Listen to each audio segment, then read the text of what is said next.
Hi, and welcome to Spotlight in Bensenville. My name is Frank DeSimone, Village President, and your host for this episode. Today, we'll be discussing the Redmond Recreation Complex with our guest, Todd Finner, Director of Recreation and Community Programming. Todd, welcome to the show. Hello, Mr. President. Thank you for having me on the show today. In response to the current COVID-19 pandemic, Redmond Recreational Complex has faced some challenges to ensure social distancing and everyone's safety while opening some programs. What are some of the steps you have taken to keep everyone safe? Well, certainly immediately it was a difficult decision, but we had to shut down all operations when we were in phase two.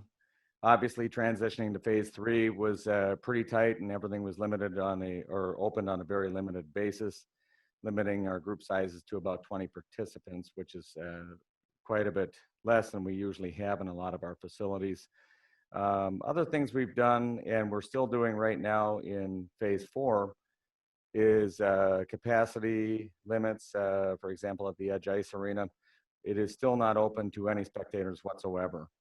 Over at the swimming pool, once again, we've got health screenings as people are walking in at this point.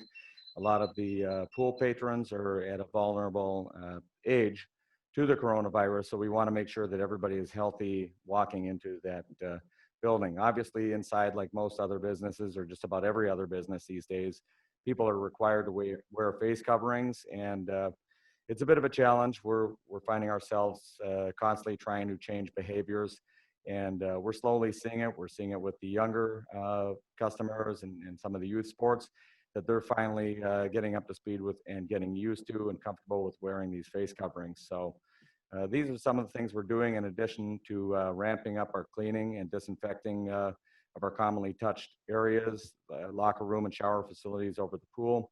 We've got requirements outlined by the Illinois Department of Public Health and the Illinois Department of Commerce and Economic Opportunity as well. Some of those facilities require cleaning every couple of hours when the public is involved. So under the phase four guidelines, what programs are being offered at the Edge? Phase four has opened up quite a bit. We really transitioned from a practice-only type of atmosphere. Certainly had some limitations as far as the amount of customers we could reach out to. But now it allowed us to transition to actual gameplay. So when they're on the field of competition, there is actually, in a sport like ice hockey, for example, it's very difficult to maintain social distancing. But that's what we're dealing with in phase four now. So once they step onto the ice, they're allowed to take their face coverings off and they can compete. So that's allowed us to bring back our adult hockey leagues, which these members were very grateful for. You and I were just talking about my ever-shrinking shirts, and I think a lot of our customers felt the same way, that they weren't able to get on the ice and get their regular exercise as well. So I know it's very appreciated now that we're able to stay open, and groups such as the adult leagues are very, very respectful. They want to continue to be able to enjoy these facilities. So they're doing everything that we have as far as policies and procedures in our building to make sure that we can keep going this way. Are we offering programs at the Aquatic Center? We are offering programs at the Aquatic Center. We're no longer open from early morning until 9 o'clock at night as we were. However, it's a condensed version. Between the hours of 1 and 5 p.m., we offer our aqua fitness classes and our open swimming, our lap swimming. A lot of our senior resident members certainly enjoy those hours and missed it greatly when we were closed and unable to provide those services. In the evenings, we do our typical scuba diving classes, as well as swim team practices as well, and other rentals that come into the building. What facilities are currently available to the public at the Redmond Recreation Complex? You know, we're getting to a point now, Mr. President, that just about every facility is available in somewhat of a limited capacity. Everything from baseball is now operating with youth games and adult league games. We're seeing soccer now taking place, and they're booked fairly solid over there as well. I think people were just chomping at the bit to get an opportunity to do that. Right now, I've seen kids as far as drop-in programming. We've got the sand volleyball courts over at Redmond Park. It was great to see groups of kids out there playing sand volleyball as well. The walking path or jogging path continues to be very popular with our residents as well. after work, it's pretty packed out there. I see a lot of face coverings, which is great to see. It's going to be a learned behavior, but people seem to be getting more and more responsible and more used to it as well. Another thing that I wanted to mention too was the skateboard park is open. It's been open for a while, and it's great to see that there's more and more girls participating in skateboarding as well. So that if you're a Bensenville girl out there and you like the idea of skateboards, feel free to stop by, because it seems that there's girls and boys that are skateboarding and enjoying it equally as much these days. Any updates on the theater and the ice cream shop? Yeah, the ice cream shop opened with phase 4 in a limited capacity, strictly on Fridays through Sundays.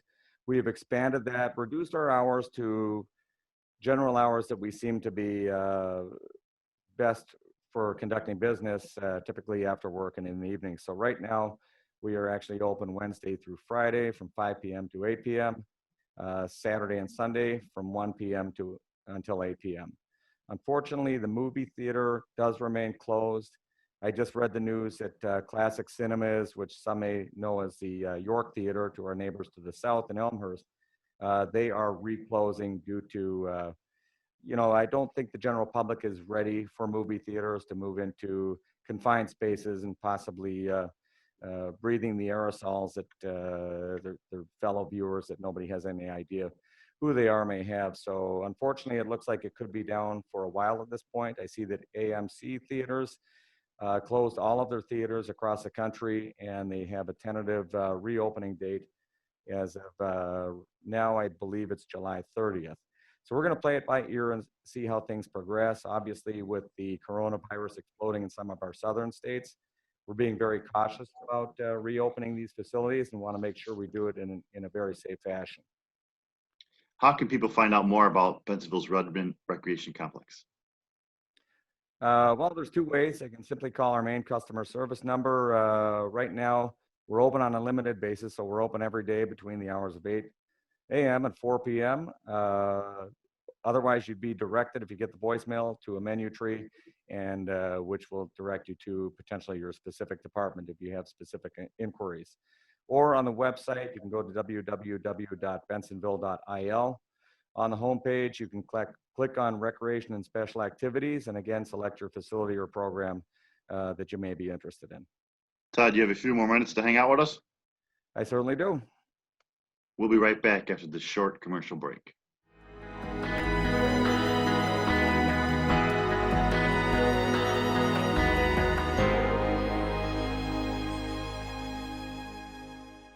Staying connected is important, and at the Village of Bensenville, it has never been easier to keep up to date with what's happening around town.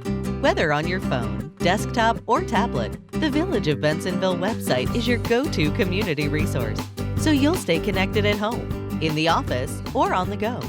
Join us on social media. Visit the Bensenville homepage and click on the Facebook icon. This will take you to the Bensenville Facebook fan page. Once there, click the like button and add us to your newsfeed. To follow us on Twitter, visit the Bensenville homepage and click on the Twitter icon. This will take you to the Bensenville Twitter page. Once there, click the follow button and add us to your Twitter feed and receive regular community updates. For email and cell phone notifications, click on the Notify Me button. This will take you to the Notify Me dashboard. Add your email address and/or cell phone number at the top of the page. Then select which service you would like to receive updates from. Click on the envelope icon for email alerts and on the phone icon for phone alerts. You can choose one, the other, or both. Tune into our public access cable shows and board meetings. Choose a current program from the Multimedia tab down on the homepage. Bensenville Community Television is also web streamed 24 hours a day. To pay your Bensenville utility bill online, just click on the Online Payments button, then follow the instructions provided on our secure payment site. If you have any problems, concerns, or questions to tell the Village, please visit the Report a Concern Center Through the YourGov application, you can explain your issue and track its progress from submission to completion. Issues submitted through YourGov are forwarded directly to the responsible department. Staying connected is important, and at the Village of Bensenville, it has never been easier to keep up to date with what's happening around town. On your phone, desktop, or tablet, the Village of Bensenville website is your go-to community resource, so you'll stay connected wherever you are.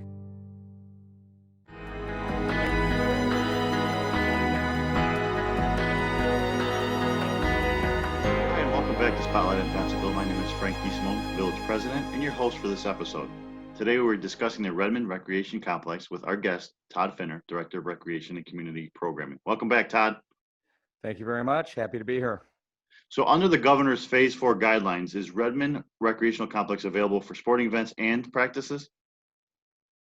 Yes, it is. We, for example, at our ice arena, we've got some, in addition to practices, we're now seeing leagues and games return to the facility. Locker rooms are used on a very limited basis at this point.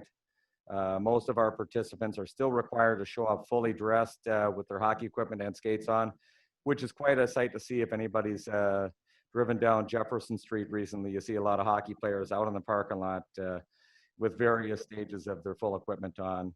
And you know, obviously they can't wait to get inside the air conditioning with the chill of the ice when it's 95 degrees and humid outside. What are some of the measures that have been implemented to keep participants in the sporting activity safe? Well, obviously, limiting the building to confined areas where we can focus our cleaning efforts is number one. The capacity limits, right now over at the edge, for example, there's no spectators allowed in the building whatsoever. It's just participants, and for youth activities, coaches and instructors. Face coverings are absolutely necessary. We get more and more information on coronavirus, and unfortunately, face coverings, like it or not, are going to be here for some time, I believe. So we want to make sure that all of our members are getting comfortable and getting used to it and well aware of the requirement to wear the coverings when they walk into our facilities. I see we are still offering both skating and aqua fitness classes. How can residents find out about those opportunities? Yeah, once again, I think one of the best ways is to visit the Village website, click on Recreation and Special Activities, and they can simply click on the Facility Edge Ice Arena or the Water's Edge Aquatic Center to find out more information on that. And obviously the phone, we still have personal contact as well. So you can dial the main number at 630-766-8888. Are we able to offer any public skate? Right now, we are not offering public skate in addition to the playgrounds that are currently closed. The simple reason is with the age of some of the participants, it does make it difficult to control social distancing. And in addition to drop-in hockey, or they call it stick and puck, it's kind of difficult to maintain social distancing and safe practices with some of these younger people that come out to the skating. So hopefully numbers continue to trend downward here in Illinois, and we do a good job at managing that, and we can offer these programs shortly. Can local hockey leagues rent the ice? Yeah, we are renting the ice to adult hockey leagues. For those that may want to get some exercise, there's a league called Hockey North America, and they offer beginner hockey at the very beginning entry level to some pretty decent intermediate levels as well. So there's something for everybody out there. We're seeing more and more organized activities come into the Edge Ice Arena. Next weekend, we have a hockey tournament that's starting back up. It's been postponed twice, but we're happy to announce that this tournament will be taking place next week, and it should be challenging to see how we deal with no spectators and whatnot. And there's certainly some more protocols put into place for a lot of these players and coaches. So again, it's going to be an education for everybody involved as we transition into how to operate safely in the age of coronavirus. How can people find out more about Bensenville's Edge Ice Arena facility? The website is a great idea. They can call the main number, again, 630-766-8888, or they can even call me directly at my desk number, which is 630-594-1142. Todd, thanks for coming and explaining some of our offerings and how we're working with this tough time. I mean, it's tough on anybody. And you're right, masks are going to be the new norm. I feel that they are going to be the new norm, but I can't wait to the time where we can get back to our own norm. So thank you for what you do over there. Thank you for keeping everybody safe, and we'll talk to you next time. Okay. Thank you, President DeSimone. I appreciate the opportunity. And thank you so much for joining us this week. And be sure to tune in next week for Spotlight on Bensenville.